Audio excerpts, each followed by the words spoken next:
¿Cómo están? Buenas noches, bienvenidos a Primer Plano. Hoy vamos a tocar un tema que, por supuesto, a todos nos interesa porque tiene que ver con nuestras vidas, nuestra propia historia. Tenemos como invitada a una gran historiadora con un gran presente profesional que nos va a ayudar a repasar hechos de la historia que, de alguna manera, tienen que ver con nuestra actualidad. Crisis económica, crisis política, reconocimiento de los presidentes, cómo se ven los presidentes actuales o los últimos en el futuro y cómo ve la historia en distintos momentos de su época a expresidentes o ex líderes de nuestro país. Está con nosotros Camila Perochena y yo estoy muy contento de que sea nuestra invitada el día de hoy. ¿Cómo estás, Camila? Muchas gracias por la invitación, un placer estar acá. Gracias. Camila Perochena es investigadora, docente de la Universidad de Itela, muy reconocida también, joven, y siempre empezamos por lo personal, ahora nos metemos en lo profesional. ¿Por qué la historia? Bueno, supe de historia desde chiquita porque mi mamá es historiadora. Entonces, desde muy chica me contó historias, me llevó de viaje, me hablaba del pasado. Yo la veía leer, escribir. Ella escribió libros sobre historia del siglo XIX, historia de la Revolución. Entonces, siempre estuve muy en contacto con ese mundo. Cuando estaba en la secundaria quería ser bailarina, bailaba en el Colón, estuve en la escuela del Colón hasta los 17 años y cuando me di cuenta que el Colón no era para mí, empecé a mirar a la historia con otros ojos. O sea, cuando dije, Pero no era ajeno a vos, a través de tu mamá no, había claro, un pero mandato. no quería ser historiadora. Y finalmente en el último año de secundaria tuve un buen profesor de historia en la secundaria y me terminé de decidir y me inscribí en historia.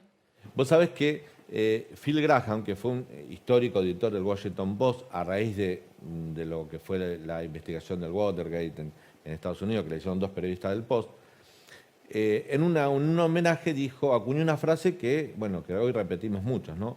Dice, el periodismo es la primera versión de la historia. Y creo que tiene razón de alguna manera, porque sucede un hecho, el periodismo te lo presenta. Claro, te lo presenta con la subjetividad del periodista o del medio, o aún hoy con el sesgo que tiene cada periodista o que tiene el medio. ¿Por qué te hago esta introducción? Porque los historiadores dentro de un siglo, siglo y medio, van a tener, para analizar este presente de hoy, material audiovisual, digital, para saber si fehacientemente se dijeron las cosas que se dijeron y sucedieron los hechos que sucedieron. Ustedes, cuando analizan, por ejemplo, todo el siglo XIX, que tiene que ver con el nacimiento de nuestro país, nuestra organización, no tienen ese material. Está lo que se escribió. Y a lo mejor lo que se escribió también estaba cargado de subjetividad o de sesgo e hizo que la historia tenga otra interpretación. A ver, diría lo siguiente, estoy en parte de acuerdo. Es verdad que los historiadores del futuro van a tener muchísimas más fuentes que las que tenemos. Fuentes es el material con el que nosotros tratamos de interpretar una época, ¿no? La fuente primaria es ese primer acercamiento que nosotros tenemos a una época. Los historiadores del futuro van a tener muchísimas más fuentes que los que tenemos nosotros sobre el siglo XIX, porque van a tener redes sociales, material audiovisual, aquellas cosas que no se pierdan, porque también hay todo un debate. ¿Cómo hacemos para preservar, para contener en un archivo todo ese material tan importante que está dando vueltas? Entonces, es verdad que van a tener otras fuentes, pero ya sea la fuente a la que vayas, siempre tenés que tener en cuenta esto que vos estás diciendo, la cuestión de los sesgos. Si yo me pongo a leer en el futuro, no sé, tweets de un político para tratar de entender qué pensaba ese político o qué pasó con cierta cosa, bueno, yo voy a tener en cuenta los sesgos que ese político puede tener cuando tuitea, ¿bien? ¿A quién le está tuiteando? ¿De qué partido es? Bueno, lo mismo hacen los historiadores que van al siglo XIX, ¿bien? ¿Qué fuentes tienen los historiadores del siglo XIX? Tienen varias fuentes, depende del tema que quieras estudiar, pero tenés cartas, tenés periódicos, como os decía, ¿no? Los periodísticos, y siempre se tiene en cuenta esto. Bueno, estas fuentes pueden tener sesgos. Entonces, cuando uno analiza un documento y analiza una fuente, bueno, todo esto se tiene en cuenta, ¿no? Problematizás, bueno, yo sé que esto está mediando o que hay otros intereses o que hay determinadas cosas que pueden ir moldeando la realidad. Pero así como las fuentes de esa época moldean la realidad, muchas de las fuentes que nosotros podemos leer hoy también tienen distintas interpretaciones de la realidad. Y el historiador tiene que tener esa sensibilidad, ¿no? No puedes repetir exactamente lo que la fuente dice, sino que tenés que tratar de pensar o mediar para ver, bueno, cómo interpretar esa fuente. Vos decís algo siempre que a mí me parece muy interesante, ¿no? la mirada, la valoración que se le tiene a ver algunos próceres. Vos me decís, no sé si es justamente los años, pero San Martín no fue valorado de la misma manera en 1930 que en 1990. Rosa no fue valorado de la misma manera en 1890 que en Totalmente. 1950. ¿Por qué pasó eso? Ahí hay una frase que a mí me gusta que es de un italiano que dice, toda historia, Benedetto Croce, toda historia es historia contemporánea. Es decir, la historia, lo que nosotros vemos o pensamos del pasado, siempre está mediado por el presente, por nuestro presente. Eso hace que algunos próceres, algunos héroes, hayan sido valorados de determinadas maneras en ciertos periodos históricos y que esa valoración haya cambiado en otros periodos históricos. Rosas me parece que es el caso más evidente, Sí. ¿no? Rosas es uno de los personajes más polémicos de la historia argentina y polémicos en el sentido de que es uno de los personajes que más controversias generaron, que más batallas por la historia generaron. Es decir, desde que Rosas fue derrocado en 1852, las interpretaciones de ese momento de la historia se han dividido entre los rosistas o antirrosistas, o lo que hoy diríamos los revisionistas o los liberales, ¿no? Entonces, durante toda una época larga posterior a la caída de Rosas en 1852, lo que fue llamado como la historia liberal o la historia mitrista. Sí, la historia la escriben los que ganan. Alberdi, Echeverría, Sarmiento, los que organizaron, los que le dieron una organización institucional a este país, eran justamente archienemigos de Rosas, ¿no? Sí, igual la historia no la escriben los que ganan. Digo, hoy la historia la escribe un montón de gente, Sí. la escriben desde arriba, desde abajo, se hace historias de un montón de visiones. Entonces yo creo que eso es una frase que no siempre se puede aplicar. Ahora, sí es verdad que lo que se conoce como la historiografía oficial de la segunda mitad del siglo XIX, Mitre particularmente, el primero en escribir una historia de la Argentina, en tratar de rastrear las raíces de la nación argentina en el pasado, va a ser Mitre. Y es verdad que ahí lo que ya empezamos a tener es una visión negativa del rosismo, ¿no? Es decir, cuando esa historia liberal de la segunda mitad del siglo XIX miraba a Rosas, veía en Rosas un tirano, veía en Rosas un régimen autoritario, la violencia, el terror rosista, y consideraban que la caída de Rosas en 1852 fue lo que permitió la organización del Estado Nacional. Bien. Durante mucho tiempo esa fue la caracterización de Rosas como eso, un tirano, ¿bien? Como pura maldad. Esa visión empieza a matizarse ¿cuándo? En 1910, pero principalmente en 1930.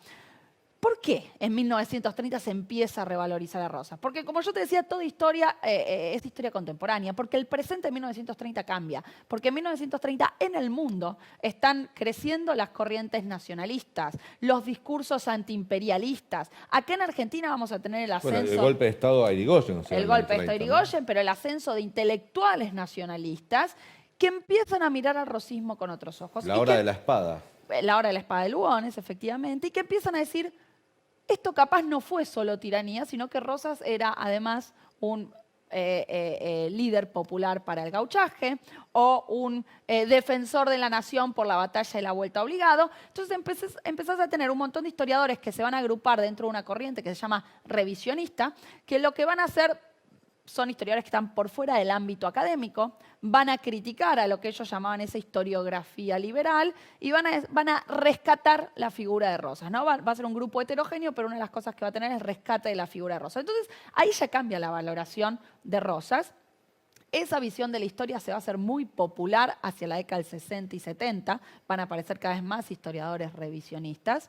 Lo interesante acá es que Perón no se hace revisionista en su primer gobierno. Si cuando Perón asume el poder en 1945, cualquiera diría, bueno, era un nacionalista, antiimperialista, el discurso revisionista le venía como anillo al dedo. Muchos hablaban que la Constitución del 49 de Perón tenía ese espíritu nacionalista que reivindicaba en el grupo intelectual. Por supuesto que el imaginario peronista tiene todo un espíritu nacionalista relacionado con una visión organicista de la sociedad, de la comunidad organizada, antiimperialista, pero lo llamativo de Perón es que en su visión de la historia, su forma de pensar el pasado, él no era revisionista, no se acercó a los revisionistas en ese momento, sino que Perón reproducía una historia más liberal mitrista. ¿Cómo le puso a los ferrocarriles Perón? Le puso San Martín, Roca, Mitre, no le puso Rosas a los ferrocarriles, claro, ¿no? Entonces, ahí Perón hace esta operación que puede parecer contraintuitiva, pero ¿qué pasa en 1955? Lo derrocan a Perón. Y el gobierno militar que derroca a Perón va a decir, nosotros derrocamos al tirano, así como Urquiza en 1852 en la batalla de Caseros derrocó a Rosas. Entonces, la Libertadora va a decir, nosotros seguimos la línea Mayo, por el 25 de mayo, Caseros, 55. Y ahí Perón va a decir, y ahí cambia. Me dejan esta bandera a mí. Ok.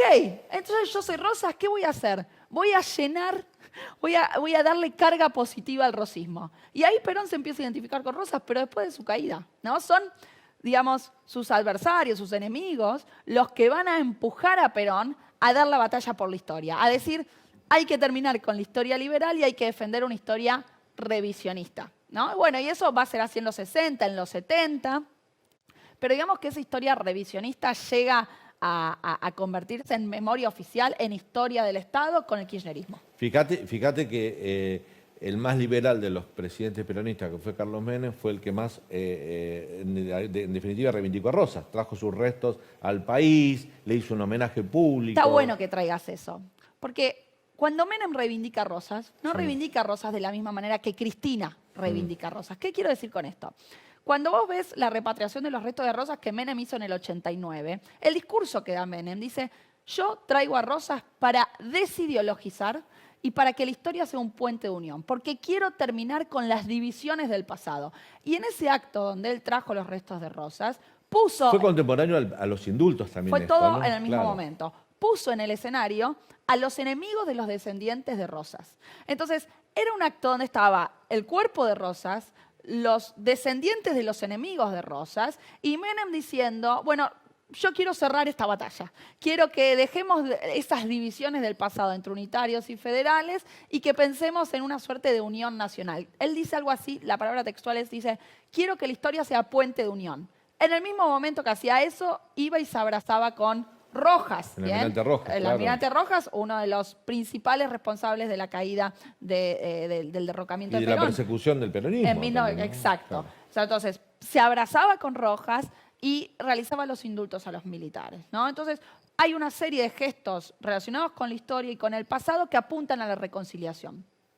Cuando Cristina trae a Rosas, no lo trae en la misma clave que Menem, ¿bien? No lo trae pensando en cerremos las batallas por la historia, reconciliémonos, sino que Cristina va a estar diciendo, yo traigo a Rosas porque hay una historia falsificada de 200 años, donde Rosas fue denostado y es una historia hecha por la oligarquía, por los liberales, por el imperialismo, y donde Rosas era denostado. Entonces, Cristina busca colocando a Rosas en el panteón, busca dar una batalla por la historia y busca polarizar, no reconciliar. Claro, ahí nace, no nace, pero forma parte de los gestos que tiene el kirchnerismo que hace que Argentina, hará 15 años más o menos, vive en lo que se conoce como la grieta, ¿no? Yo creo que la grieta, esto es una mirada también personal, es muy exacerbada en esta época porque bueno, tenemos muchos medios de comunicación, redes sociales, cualquiera opina, mucho insulto, mucha agresión. Entonces uno ve la grieta ahí, pero no es la primera grieta que tiene el país. Vos justamente hablabas de que en 1989 Carlos Menem intentaba cerrar una grieta que había nacido en la década del 30, en el siglo XIX. Digamos, entre unitarios y federales. Contame de otras grietas que estuvo en la historia argentina. Para mí algo muy importante para decir es que la grieta o esa división no es siempre la misma. Los motivos por los cuales la sociedad se divide no van a ser los mismos, ¿no? Los motivos por los cuales estábamos divididos en el siglo XIX no son los mismos motivos por los que nos dividimos en la primera mitad del siglo XX o en la segunda mitad del siglo XX. Pero yo diría que sí existe en nuestra cultura política cierta tendencia a la división facciosa, cierta tendencia a polarizar, a dividir el campo social y político en dos bloques y a considerar como ilegítimo, ¿bien?, al otro bloque, ¿bien? Entonces, no es solamente una división política, que la división política es algo constitutivo de la política, Claro. La política tiene divisiones, sino que es un poquito más que una división política, es pensar en términos facciosos, es considerar al otro como ilegítimo, como alguien con quien no puedes convivir, como alguien con quien no puedes dialogar.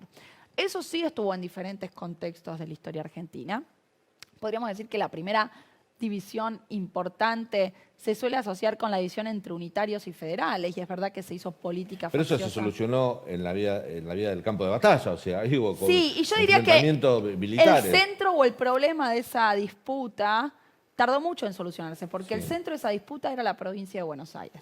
Si el centro de esa disputa era ¿qué hacemos con la provincia de Buenos Aires? Entonces yo creo que la división más importante no es tanto de la de unitarios y federales, sino que es la división entre una provincia de Buenos Aires fuerte, rica y poderosa, que en 1820 va a acumular todos los ingresos de la aduana, es decir, todos los impuestos que se cobraban por entrar y salir del país, los cobraba y los acumulaba Buenos Aires. Eso hizo que Buenos Aires sea muchísimo más rica que cualquiera de las otras 13 provincias, pero muchísimo más rica. Era más rica que las 4 provincias más ricas que le seguían. ¿Bien? Claro. Entonces eso hacía que Buenos Aires tenga mucho poder. Entonces lo que se generaba es una polarización mucho más profunda que la unitarios y federales. Era una polarización entre las provincias y Buenos Aires. Cómo controlar a una provincia que de tan rica y poderosa tenía poder de veto. Podía decidir, por ejemplo, no llamar a una convención constituyente, como pasó durante el Como rosismo. pasó, pero además, después de Caseros, que es un punto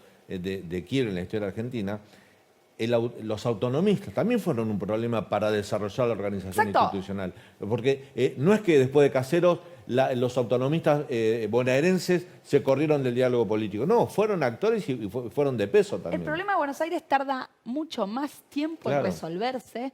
Digamos, uno podría decir como fecha 1880. Es decir, después de Caseros, la provincia, o sea, derrocan a Rosas, se puede dictar una constitución, pero Buenos Aires, ¿qué hace? No acepta la constitución del Claro. 53, no participa de la convención constituyente y no la acepta y se separa del resto de las provincias. Entonces, después de Caseros no tuvimos la organización del Estado-Nación, tuvimos la organización de la Confederación sin Buenos Aires.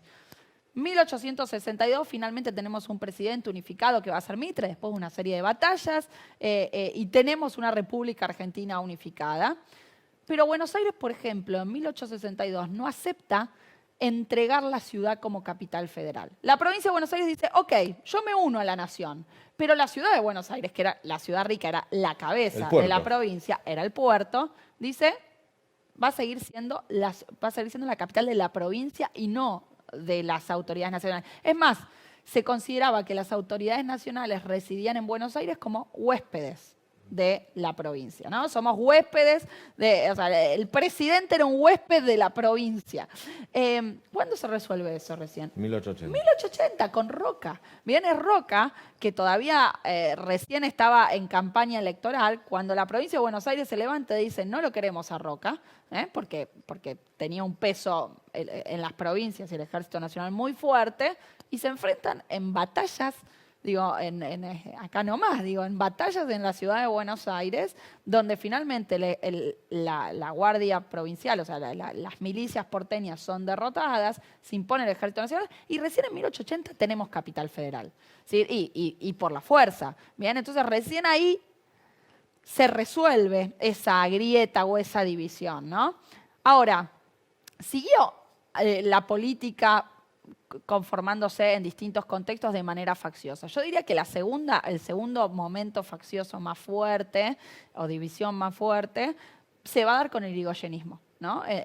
Con la división entre irigoyenistas y anti-irigoyenistas. Se suele creer que la polarización fuerte aparece con el peronismo, pero con Irigoyen hay una polarización muy fuerte. Hay incluso la campaña de 1928 para Irigoyen, la segunda campaña presidencial de Irigoyen, es violentísima, ¿bien? Y la tensión que va a haber entre irigoyenistas y anti-irigoyenistas es muy tremenda. Si uno lee Y Irigoyen... en un momento de apogeo económico, porque la década del 20 para la economía argentina fue buena. Sí, efectivamente, Digo, hasta el 30, hasta el 30 hasta el 29, funcionaba todo bien, éramos una economía en expansión. Hubo algunos problemas, pero por supuesto que los 20 sí fueron buenos años La época económicos. de la vaca atada, que Sí. salieron, el que tira manteca al techo, todos esos dichos nacieron de una época de opulencia que fue la década del 20. Total, es que yo creo que esa polarización o esa tensión no tenía raíces económicas, sino que era una forma de pensar la política y de concebir la política. Irigoyen se pensaba a sí mismo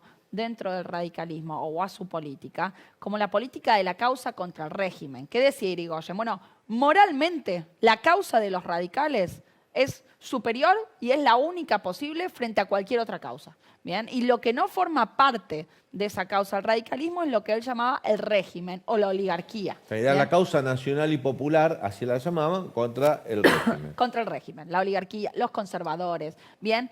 Y a partir de esta tensión, había una política facciosa muy fuerte de oposición entre Irigoyen y los conservadores, pero incluso entre Irigoyen y aquellos que dentro de su propio partido lo podían llegar a cuestionar, ¿no? Hay una carta muy conocida, un intercambio de cartas entre Pedro Molina e Irigoyen.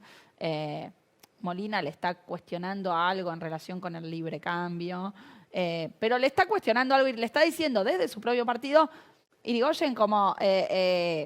esto lo tenemos que poder discutir. Sí. E Irigoyen le responde con una carta de, no sé, 15 páginas, muy críptica, porque un problema que tenía Irigoyen es que, un problema, capaz era una virtud también, es que no se le entendía casi nada lo que escribía, ¿no? Digo, tenés que leerlo con mucha atención e incluso hay párrafos que decís, no sé qué quiso decir, pero más allá de eso, Irigoyen en esa carta le dice a Molina, o estás con lo que pensamos dentro del partido o estás fuera. Como, no hay una visión pluralista, ¿bien? De la política en ese contexto.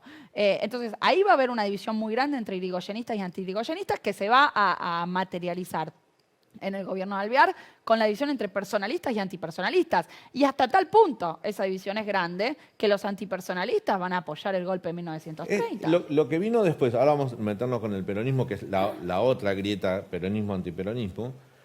Lo que vino después, que es el orden conservador, digamos, la década del 30, viene a terminar un poco con esta grieta de personalismo-antipersonalismo, digamos, gobiernos autoritarios de facto, pero también significaron acallar esas voces, ¿no? A ver, hay momentos, ¿bien? Se suele pensar la década del 30 como una especie de monobloque. Sí. No fue un monobloque. Tenemos diferentes momentos. El golpe del 30 dura del 30 al 32. En el 32 asume Justo. Pero asume a Justo después de que se proscribiera la candidatura de Alvear, que iba a ser el candidato radical. De que se hicieran todas unas artimañas. La cuestión es que finalmente el radicalismo no va a participar. Entonces, ahí no tenemos un golpe, tenemos una democracia que va a estar cuestionada, sí. pero eso no significa que se terminan las grietas, porque ahí va a haber una división muy grande entre el partido radical durante todos los años 30 y los conservadores. Entonces, ahí tenemos una división importante entre radicales y conservadores. Las elecciones que le van a proseguir van a ser elecciones fraudulentas, ¿bien? Entonces, el radicalismo no va a lograr acceder al poder porque son elecciones fraudulentas. Los conservadores se mantienen en el poder. Y lo que pasa después es que en principio pasan cosas que son en parte azarosas. Digo, mueren personajes muy importantes. Muere Alvear, muere Justo, todos en el mismo año, que son los personajes que estaban haciendo la política en los años 30, y se produce en 1943 el golpe. Y ese golpe lo cambia todo. ¿Por qué? Bueno, porque en ese golpe aparece un general que pide la Secretaría de Trabajo y Previsión, que nadie sabía muy bien por qué. El general Perón quería la Secretaría de Trabajo y Previsión. ¿Y dónde nace esa...? El departamento, ni siquiera una secretaría. El departamento, pero empieza a construirse un liderazgo, ¿no, Perón? Ahora, también es cierto que Perón pertenecía al GOU, ese grupo de oficiales unidos, Sí.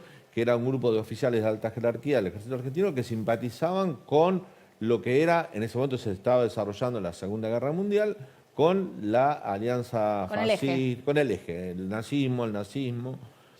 De hecho, fue tan fuerte esto, Camila, que en las elecciones del 46 logra que del lado de enfrente todos los que habían ganado la Segunda Guerra Mundial, digamos, porque se unieran en la Argentina en lo que llamó la Unión Democrática. Sí.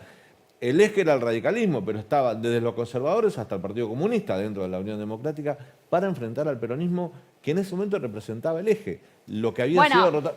A ver. Ya en el 46 no Ya representaba el estaba eje no porque existía. ya estaba. Habían perdido, la guerra había terminado y habían sido derrotados. Pero ideológicamente había como una idea de que eso era lo que podía pasar en la Argentina. A ver, sí, por supuesto que la oposición lo asociaba y lo veía a Perón como un representante o como parte de un posible fascismo en Argentina. Hay una diferencia ahí entre Perón y ese. Hay muchas diferencias. No, desde muchísimas. ya. Pero yo creo que lo que hay que mirar ahí para tener bien en cuenta ese análisis, esa situación electoral del 45-46, es lo que pasa entre el 43 y el 45 durante el régimen militar, ¿no? Perón entra a ese régimen militar pidiendo el Departamento de Trabajo y Previsión, pero con una idea en la cabeza, que era generar algún tipo de colaboración o armonía entre empresarios y trabajadores, ¿no? Y ahí sí tenía en su cabeza el modelo Mussolini, ¿no? Bueno, generar de alguna manera colaboración entre armonía social y evitar la lucha de clases, ¿no? Que trabajadores y empresarios se sienten a dialogar para evitar una revolución comunista, ¿no? Ese era un modelo que él tenía en la cabeza. Con ese modelo se va a sentar con los empresarios en un discurso que da en la Bolsa de Comercio en 1944, y en ese discurso Perón le dice a los empresarios: ayuden, cedan, pongan plata, pongan parte de sus ganancias para repartir entre los trabajadores, porque si no lo que se nos viene es el comunismo, es la revolución, ¿no? Claro. Es como, es lo que pasó en Rusia. ¿Qué pasa con los empresarios frente a ese llamado de Perón? Para los empresarios, Perón era, y esta expresión me encanta, se la leía Torre, pero creo que es de Ruquier, un bombero piromaníaco. Como vos estás como encendiendo a los trabajadores para después apagar el incendio, para decirnos. Entonces los empresarios desconfiaron de Perón, no respondieron a ese llamado de Perón, en el cual Perón tenía en su cabeza una especie de cosa más corporativa y de convivencia. No, pero él también significaba poder. Él alzaba de alguna manera en las demandas laborales a los trabajadores, los organizaba y después le decía a los empresarios: ustedes pongan para que esto no explote, pero el que podía hacer que eso no explote era Perón. Bueno, así un poco lo veían los empresarios que dicen no. Y pasan a una oposición cada vez más fuerte hacia Perón. Y ahí lo que sostienen los que saben de estos temas, ¿no? Digo, Juan Carlos Torres es el experto en esto, entre muchos otros, lo que sostienen es que, bueno, ahí hay un punto de quiebre, ahí se convierte en un movimiento mucho más obrerista de lo que Perón tenía primero en su cabeza. Si primero Perón tenía en su cabeza una coalición más conservadora popular, donde estuvieran empresarios y sindicatos adentro, cuando los empresarios le dicen que no, bueno, ahí se vuelve el movimiento peronista se vuelve mucho más obrerista, ¿no? Con una base mucho más obrerista. Y ahí, ahí la expresión clara de eso, o la escenificación clara de eso, es el 17 de octubre. Claro. ¿No?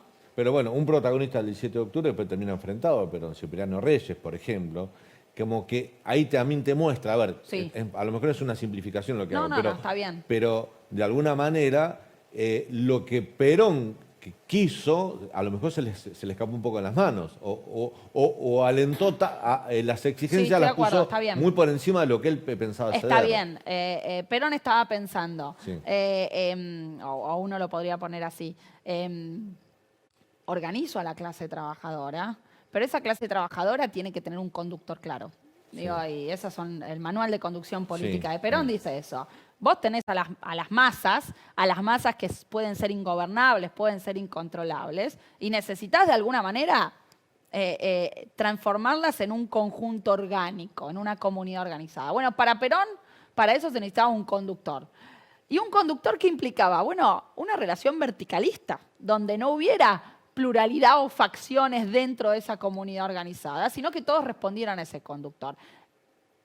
En ese sentido, lo que era el Partido Laborista, que fue el partido que crean los sindicalistas para las elecciones, para ir a las elecciones del 46, desde esta perspectiva más unanimista de la política, en donde hay un conductor que es el que va a organizar la comunidad organizada, bueno, ese Partido Laborista no podía tener autonomía desde la perspectiva de Perón. Entonces, ¿qué hace Perón apenas asume la presidencia? Disuelve los diversos partidos que lo habían llevado al poder para construir un único partido, que es un único partido, digo, de su grupo. No era un régimen de partido único para nada, sino que para construir el partido peronista con todos aquellos que lo habían apoyado. Y ahí está la disputa con, con el laborismo. Vamos a ir a un corte ahora, Camila, pero hay algo que siempre que se habla de Perón poco se destaca. Tuvimos muchos presidentes militares, Perón era un militar, pero elegido democráticamente o por la mayoría del voto popular, un líder, pero era un hombre formado dentro de la estructura militar. Pero poco se habla de que Perón era formado intelectualmente. Para ser un militar, Sí, era claro. una persona muy formada. No solo era un formado intelectualmente, digo, había estado en la escuela de guerra, Perón había sido profesor, o sea, había sido docente, había dado muchas clases y cuando uno lo escucha... Esto no quita que uno pueda tener miradas contrarias, No, no, críticas, todo, pero es pero muy formado importante era una para... persona formada. No solo formado, para entender la conexión que Perón establece, digo, para cuando uno mira un discurso de Perón, Perón es didáctico, sabe cómo hablarle a las multitudes, a las masas. Si uno mira el discurso del 17 de octubre de 1945, que es un discurso improvisado, que Perón dice, no sabía que iba a ese, digo, es un discurso improvisado, pero es un discurso donde se le ve la pasta de profesor, si querés, ¿no? Como de donde La didáctica. hay una apelación directa a las emociones, hay un estilo político donde está bien claro cómo atraer y cómo hablarle a esas multitudes, a esas masas. Y eso se debe en gran parte porque fue docente. Es como Claro. tiene un carácter ahí. Entonces no es solamente la formación intelectual, es también la capacidad de comunicarle a una audiencia. ¿Está pasando bien? Por supuesto. Vamos a ir a un breve corte. Cuando volvamos tenemos que hablar todavía de otras crisis económicas parecidas a esta o distintas, pero crisis económicas profundas, y de 40 años de democracia, algo que todo el país está celebrando este año. Ya volvemos.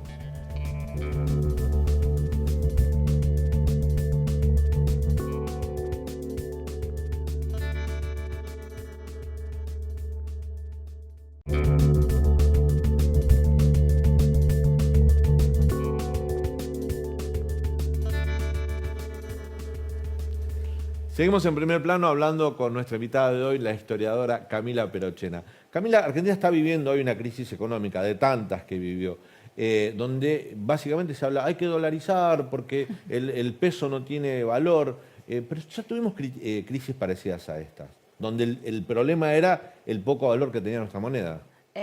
Sí, varias cosas para decir. En principio, crisis económicas en Argentina, te las cuento más o menos, como para que te deprimas. Desde que la Argentina se unificó, crisis fuertes, no solo recesiones. 1866, 1873, 1890, 1914, 1930, 1949-52, 1962, 1975, 1981-82, 1989, 2001 y los últimos años largos de crisis. Para que nos demos una idea, hay cierta recurrencia a la crisis. Y vos me preguntabas por el valor del peso. Y hay también, cierta recurrencia en la desconfianza que los argentinos tenemos al peso. Es decir, si uno mira la historia larga, y esto lo han trabajado historiadores como Julio de Yerencián, Roy Ora, son mayores los momentos en los que confiamos del peso que en los que confiamos. Los momentos de confianza del peso son excepcionales en la historia argentina. Es decir, desde el siglo XIX, desde el inicio del siglo XIX, a mí me parece tardamos mucho, por ejemplo, en tener una moneda. Hasta 1881 no tuvimos moneda unificada. ¿Cómo hacíamos? ¿Cómo nos manejábamos para, ir a un kiosco y comprar algo para intercambiar? Bueno, Buenos Aires tenía sus billetes, su papel moneda, que los emitía el Banco Provincial, pero que muchas veces lo que pasaba es algo que nos puede parecer muy actual, que es que se emitía mucho más de lo que vos tenías para respaldar en metálico. Pero la gente manejaba dinero, así, dinero físico. Manejaba papel moneda, billetes, sí, en Buenos Aires. Pero esos billetes se iban devaluando porque se emitía mucho más de lo que tenías para respaldar.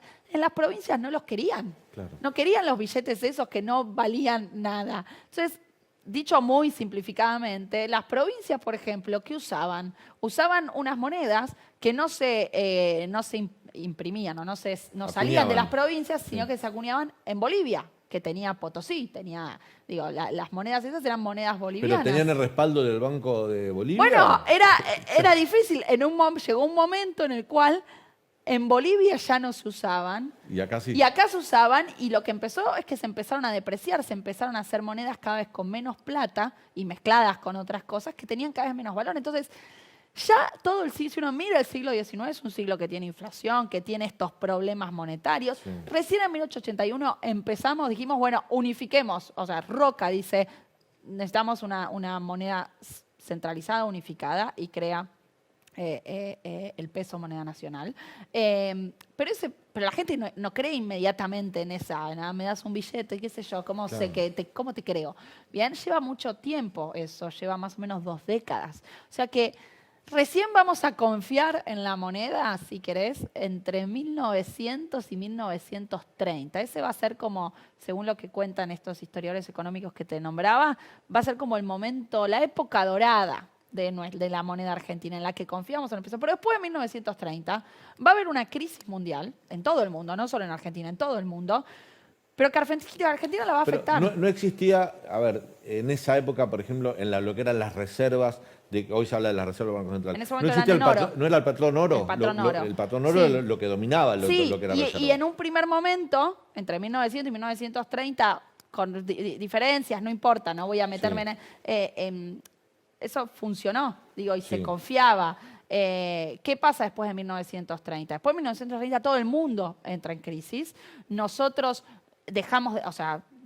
logramos exportar muchísimo menos, entonces entran menos divisas, entran menos dólares, directamente no entran menos libras. Entonces, entramos en un conflicto que es el de la restricción externa.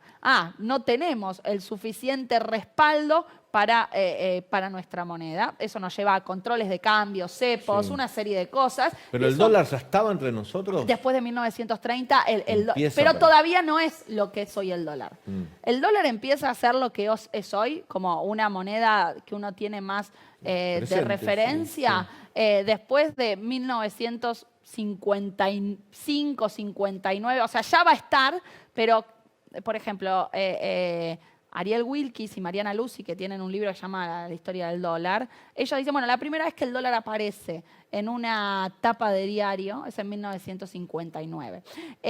¿Y qué tenemos en el medio? En el medio tenemos restricción externa, este problema de que no exportamos tanto como lo que necesitamos para sostener el valor de la moneda, y vamos a empezar a vivir un régimen inflacionario. Es decir, vamos a empezar a vivir hacia la década del 40 una inflación cada vez mayor, pero que empieza a ser sistemática y que también va a erosionar el valor de la moneda, el valor del peso. Entonces, hacia la época de Frondizi, 1959, en el que por primera vez aparece el dólar ¿qué tenemos? Tenemos un contexto de ya inflación que viene de hace más de 10 años, una inflación sistemática, y de restricción externa, ¿no? Entonces ahí ya el dólar empieza a ser un tema. Ahora, el punto de inflexión, digamos, la situación que vivimos hoy de casi desconfianza total en la moneda, se da hacia 1975 con el Rodrigazo, ¿no? El Rodrigazo, Celestino Rodrigo fue el ministro de Economía de Isabel Perón, uno de los ministros de Economía de Isabel Perón, que va en 1975 a realizar una muy, muy fuerte devaluación que va a liberar tarifas y va a generar una disparada inflacionaria tremenda que hizo que los ahorros de las personas... Hay gente que había vendido una casa y estaba esperando para comprar y otra había perdió ahorrado en todo. pesos, Y de golpe Se quedó sin casa. su plata valía Nada. muchísimo menos. ¿Bien? Entonces, ese fue lo que plantean estos sociólogos, economistas, Punto de historiadores inflexión para la económicos. gente dice, no, a mí esto no me va a volver a pasar. No voy a ahorrar en pesos. Me compro dólares. No voy a ahorrar en pesos. Claro. Bien, hay cambios, hay momentos, hay paréntesis breves como el de la convertibilidad en la década del 90, donde se recupera Y hubo cierta una confianza en la etapa remera. durante la dictadura militar, la última etapa, donde el acceso al dólar era fácil, era sencillo. La época que muchos recuerdan como el DM2, el argentino que iba a Miami, ¿a cuánto vale esto? DM2 porque el dólar era accesible para nosotros. Está relacionado igual con era fácil, pero era fácil por ciertas medidas, no porque se por tuviera supuesto. confianza en la moneda. Pensemos que cuando termina la dictadura militar y Alfonsín asume la presidencia, no recuerdo el número exacto, pero la inflación estaba más o menos en arriba del 100%. O sea, no me acuerdo si era 100, 200, pero digo, era una inflación de se 3 manejaban dígitos. números, hoy estamos... ¿No? Entonces, no es que durante la dictadura una confianza en la moneda. Y yo diría eso, del 75 para acá hubo un periodo muy breve de confianza durante la convertibilidad, que es una confianza que después volvió una confianza... Tuvimos una moneda que duró 6 años, que fue el austral. Digamos, duró poco tiempo. Lanzar una moneda que dure tan poco tiempo en circulación es Sí, casi un y antes récord, del ¿no? austral hubo otra moneda que era el peso argentino que duró 2 años. Claro, O sea, hubo, entre 1970 y la actualidad hubo 4 cambios de regímenes monetarios. Se intentó salvar esta situación de desconfianza en la moneda como, bueno, cambiando el signo monetario. Devaluando. Bueno, no solo devaluando, porque antes también se devaluaba. Cambiar el signo monetario implica otra cosa, ¿no? Sí. Es una medida más heterodoxa que la de la devaluación, que es una medida que sí se recurría permanentemente. Pero igual, esos cambios de signo monetario en muchos casos ni funcionaron, en algunos casos, como el austral, funcionaron durante un breve periodo de tiempo. Digo, el austral logró su cometido inmediatamente, que fue frenar la inflación, no solo frenarla, bajar abruptamente la inflación y recuperar cierta confianza en la moneda. Pero el problema es que después, por ciertas internas del gobierno, por ciertos manejos del Banco Central y de la emisión monetaria, se perdió esa confianza. Pero en un momento ese cambio de signo monetario logró un poco el objetivo que tenía. Se están cumpliendo este año 40 años de democracia, Sí. ¿no? Por supuesto, la democracia tiene logros y tiene deudas, ¿no? Si uno mira los indicadores socioeconómicos del 83 y lo compara con los de hoy, y la verdad que hubo un retroceso espectacular en cuanto a pobreza, desempleo. Esto mismo que estamos hablando de valores democráticos. Pero se ganaron otras cosas, ¿no? Se ganó la confianza en un sistema que nos hace libre, que nos otorga derechos.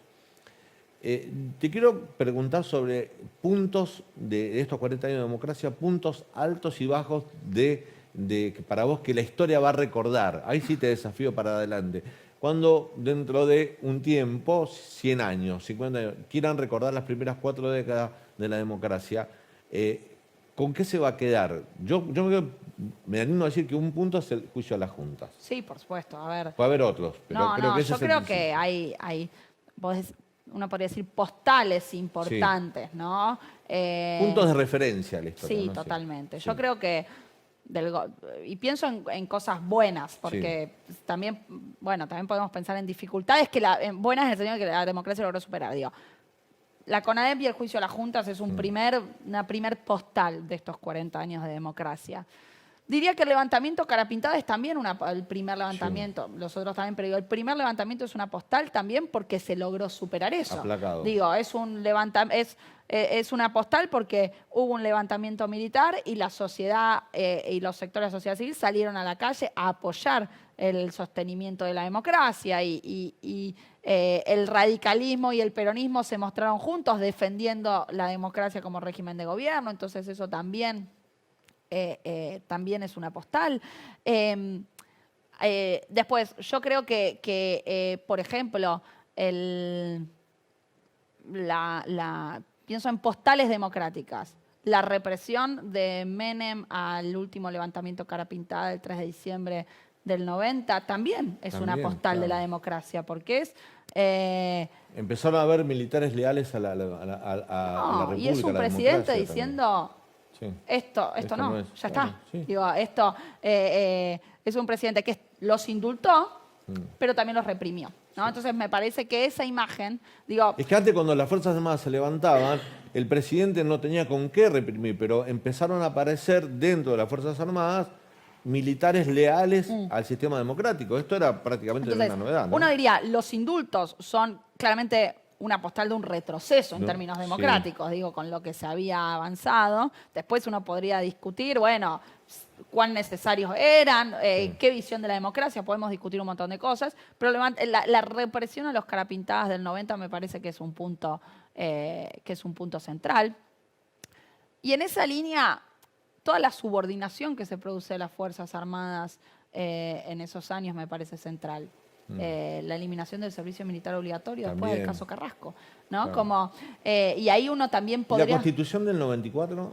También, yo creo. Perdón, sí, me estoy olvidando de eso, que Sí, es sí. importantísimo. Importantísimo. Se pueden tener 1000 cuestionamientos al procedimiento por el cual se llega a la Vos sí por el Pacto de Constitución, por el Olivos, por Pacto lo de que Olivos, precedió, ¿no? que igual yo en esto estoy con Pablo Gerchunov y su libro Alfonsín, que dice, Alfonsín por lo menos logró lo que él tenía en su cabeza en los 80 a la hora de pensar el cambio democrático. Y me parece muy interesante su postura. Pero digo, el Pacto de Olivos también es un punto, digo, es una reforma constitucional que se hace prácticamente con todas las fuerzas adentro. Claro.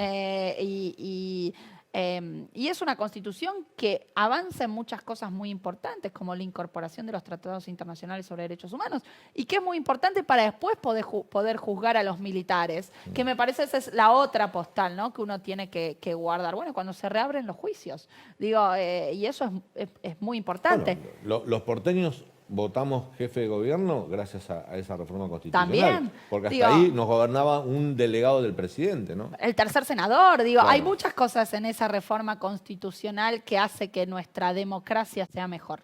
Entonces yo creo que eso es un punto. Y creo que la reapertura de los juicios durante el kirchnerismo también es otro punto central. Hablando de los juicios, ¿no? Este año fue muy a raíz de los 40 años de democracia. La película 1985 generó un debate o trajo a la memoria todo lo que fue el juicio a las juntas, ¿no? A mí me parece que la película quiere estar sobre la grieta y quiere mostrar un hecho que fue de todos los argentinos para terminar con una etapa negra de aberración, de violaciones. Sí.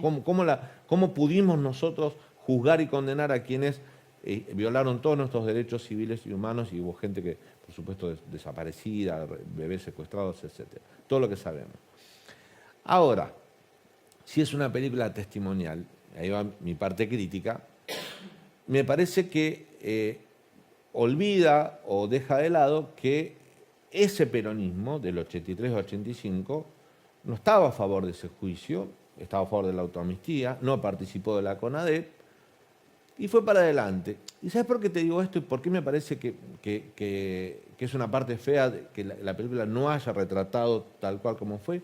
Porque yo creo que hay organismos de derechos humanos, sobre todo madres, a las cuales le debemos mucho, pero que fueron muy injustos con Alfonsín y muy comprensivos con el peronismo.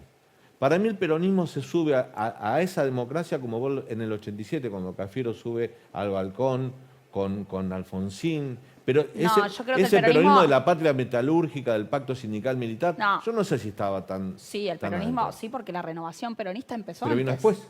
Ah, bueno, sí. No, ya la renovación peronista empieza a pensar, o sea, yo diría lo siguiente, ahora te digo lo de la Sí. película. Primero te respondo lo del peronismo. Para mí no, en los hechos, la renovación peronista empieza a gestarse mucho antes del 87. 87 es un punto de llegada, Sí. pero entre el 83 y el 87 tenés renovadores en todas las provincias disputándole los lugares a un peronismo más ortodoxo y sobre todo al peronismo sindical. Claro. Y eso ya empieza después de la derrota del 83. Entonces, ya entre el 83 y Sí, el es cierto que en el 85 fue dividido el peronismo. no, de y tenés elecciones, todo sí. un movimiento Sí. muy fuerte dentro del peronismo ahí. Sí. Igualmente me parece que sí la película tiene omisiones importantes. No sé si diría, me parece que es una omisión mucho más problemática la omisión de Alfonsín. Digo, Claro. porque, Como si hubiese sido un o sea, espectador, ¿no? yo entiendo que hay... uno tiene que guionar para un público internacional y que hay que cumplir con ciertas normas relacionadas con un héroe solitario como un fiscal que decide llevar adelante esto. Y entiendo la decisión estética e incluso si eso sirve para que el juicio se conozca en todo el mundo, no me molesta. Bien, ahora, sí en términos, o sea, sí si me preguntás como historiadora, bueno, yo creo que la omisión más fuerte es el hecho de que para que esos juicios se pudieran llevar adelante tuvo que haber una decisión política claro. que fue central. Y es que Alfonsín, desde ya antes de asumir la presidencia, porque lo venía pensando, pero una vez que asumió su presidencia, tenía al lado suyo a dos juristas constitucionalistas muy importantes, Malamud Gotti y Carlos Nino, que elaboraron toda una estrategia judicial muy pensada para hacer algo inédito, que era juzgar a quienes habían violado derechos humanos con justicia doméstica, porque no es Nuremberg que lo está juzgando Claro, con un ejército ocupado. ¿No? Claro, no, sí. es otra cosa, Sí, con sí. justicia doméstica y con los militares teniendo las armas. Entonces, ahí vos tenés toda una cabeza judicial muy importante y una decisión política muy valiente que permitió, que se discutió en el Poder Legislativo, pero que permitió que esos juicios se llevaran adelante. Entonces,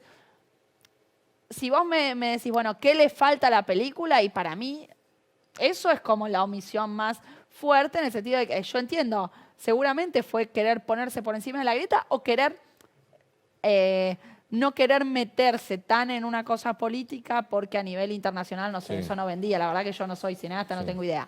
Ahora, sí en términos históricos me parece que el lugar que le queda a Alfonsín dentro de la película es un lugar un poco triste, ¿no? Digo, Sí, el único yo momento en el que se lo muestra a siento lo Alfonsín es mismo. como queriendo influir a la justicia, ¿no? Y la realidad es que el lugar de Alfonsín fue central, ¿no? Para llevar adelante los juicios. Camila, para cerrar, 40 años de democracia, con el juicio a las juntas, ¿se consolidó o aceptamos vivir en democracia? Me da la impresión que es un punto de inflexión. Bueno, yo creo que es Marina Franco, que es una historiadora,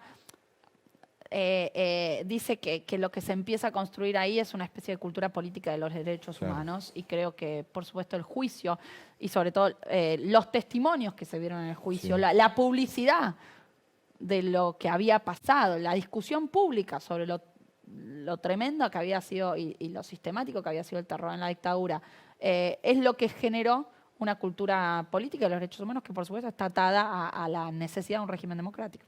Camila, yo te agradezco un montón que hayas No, por venido. favor, un me placer. encantó. Vos sabés que te quiero y te admiro mucho. Qué lindo, gracias, Dani, Así yo que también. Me encantó tenerte en el Muchas programa. gracias. Así que en Primer Plano se despide por hoy. Nos reencontramos en la próxima, seguramente con una charla. Ojalá que tenga el nivel que tuvo esta que tuvimos con Camila Perochena. Yo la pasé muy bien, espero que vos también. Hasta la Obvio. próxima.